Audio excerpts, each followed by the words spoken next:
Magandang araw! Ito na naman ako maglilinis ng aming bahay. Gumagamit na ako dyan ng vacuum para po matanggal na talaga yung mga balahibo, mga buhok na nakakalat na hindi na makayang walisin kasi balik-balik na lang yung mga alikabok. Kaya gumamit na lang ako dyan ng vacuum para po malinis na malinis ang sahig. 'Di ba mga nanay, ganyan din kayo, gusto niyo talaga yung malinis yung sahig, saka makintab. Ayan, nililinis ko po pati yung mga hagdan kasi hanggang dyan po ay may mga buhok at balahibo ng alaga naming mga pusa. May mga alaga kasi kaming mga pusang dalawa, si Pau Pau at saka si Yaw Yaw. Dito naman ako ngayon sa kusina kasi dito naglalagay yung dalawang pusa namin eh. Diyan sila, nandyan yung kulungan nila. Kaya mas mas maraming balahibo saka yung cat litter nila minsan kakalat.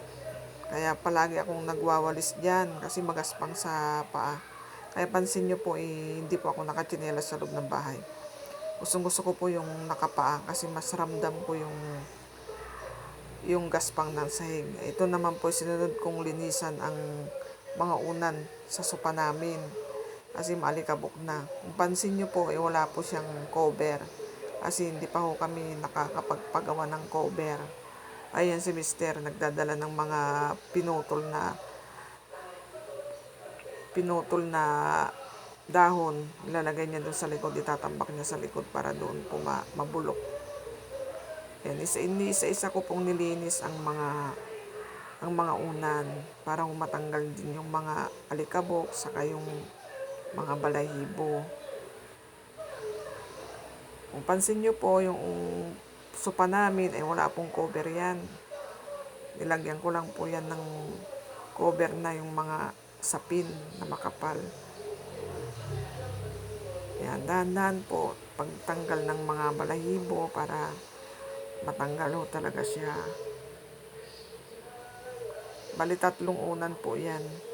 Binabacuum ko para matanggal po yung alikabok. Yan, unti-unti. Pati yung mga gilid ng upuan. Kasi dyan po naglalagay minsan yung mga pusa namin nakaupo dyan. Kasi may mga balahibo yan kahit di natin pero pag binacuum yan makikita natin sa vacuum may mga balahibo. Yan. Hanggang dyan na lang po. Thank you for watching.